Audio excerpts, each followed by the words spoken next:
The president claimed the only way he could lose was if the election was rigged. He didn't win, and it wasn't.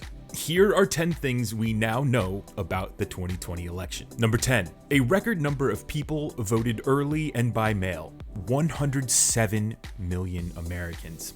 Number 9, there were no incidents of violence or voter intimidation at the polls. Number 8, United States Attorney General Bill Barr, a position appointed by the president, authorized investigations into election fraud without any evidence. And in a remarkable protest, the man responsible for carrying out those investigations quit. Number 7, the president's claims that Nevada is turning out to be a, quote, cesspool of fake votes is completely baseless. The Republican Secretary of State Nevada responded with, quote, many voter fraud complaints lack any evidence. Number 6, in Iowa, another Republican Secretary of State said they would double-check results after a data entry error was discovered, meaning a minor error set off a recount and that the system is working to maintain the integrity of the election. Number 5, the president isn't the only Republican complaining after coming up short. 2 Republican Georgia senators called on the state's top election official, another Republican, to resign over baseless claims of election mismanagement. His response to the possibility of overturning Georgia's election results was pretty simple.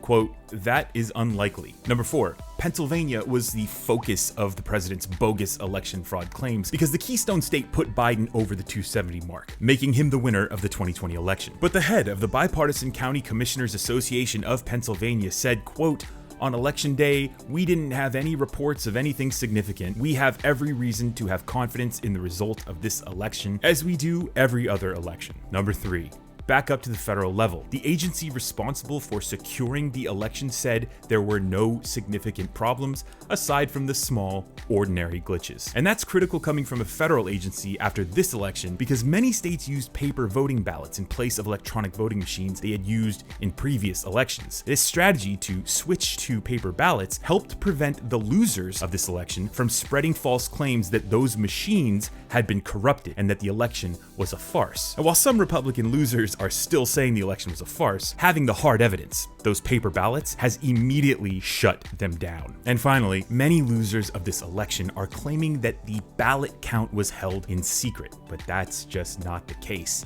And the evidence we have is from live webcams, which streamed the ballot counting centers. Thanks for watching this episode of Reflect. My name is Brendan Plank, and I'll catch you in the next video.